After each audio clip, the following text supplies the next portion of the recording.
تحويل شهادات 19% ل21.5% بالبنك الأهلي. وبنك مصر يعلن عن إصدار أعلى 3 شهادات بدوريات صرف مختلفة وبعائد وصل ل30%. السلام عليكم ورحمة الله وبركاته. أهلا بيكم أهم متابعين في القناة.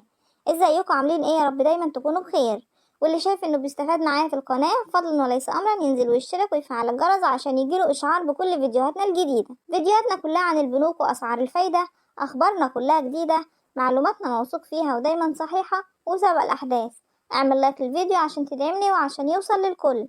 ويلا بينا نشوف الخبر اللي معانا النهاردة. القرارات الاخيرة من البنك المركزي اللي قرر فيها رفع اسعار الفايدة بمقدار 6%، وأيضا تحرير سعر صرف الجنيه المصري أمام الدولار والعملات الأخرى، والاتفاق مع صندوق النقد الدولي ولجنة السياسة النقدية اللي أعلنت عن رفع أسعار الفايدة بواقع 600 نقطة أساسي أي 6%، حيث وصل عائد الإيداع والإقراض لليلة الواحدة وسعر العملية الرئيسية للبنك المركزي ل27.25%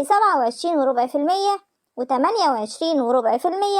و27.75% على الترتيب. كما تم رفع سعر الائتمان والخصم بواقع 600 نقطة أساسي أي 6%، ليصل إلى معدل 27.75%. وهنا بدأت البنوك بتغيير أسعار الفايدة على كثير من الشهادات وأيضا إصدار شهادات جديدة، حيث قرر البنك الأهلي برفع سعر عائد الشهادة البلاتينية الثلاثية من 19% ل21.5% بدورية صرف العائد شهري ولمدة 3 سنوات. وأصدر أيضا شهادة بعائد 30% لمدة 3 سنوات، العام الأول 30% والعام الثاني العائد هيكون 25%، أما العام الثالث فبيكون 20% بدورية صرف سنوي. أما بنك مصر فأصدر 3 شهادات وهي بتسمى شهادة ابن مصر.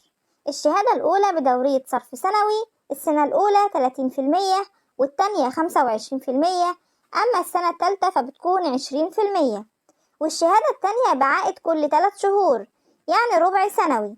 السنة الأولى العائد بيكون 27% والسنة التانية 23%، أما السنة الثالثة فالعائد بيكون 19%. والشهادة الثالثة بعائد شهري، السنة الأولى فيها بيكون 26% والسنة التانية 22.5%، أما السنة الثالثة فالعائد بيكون 19%.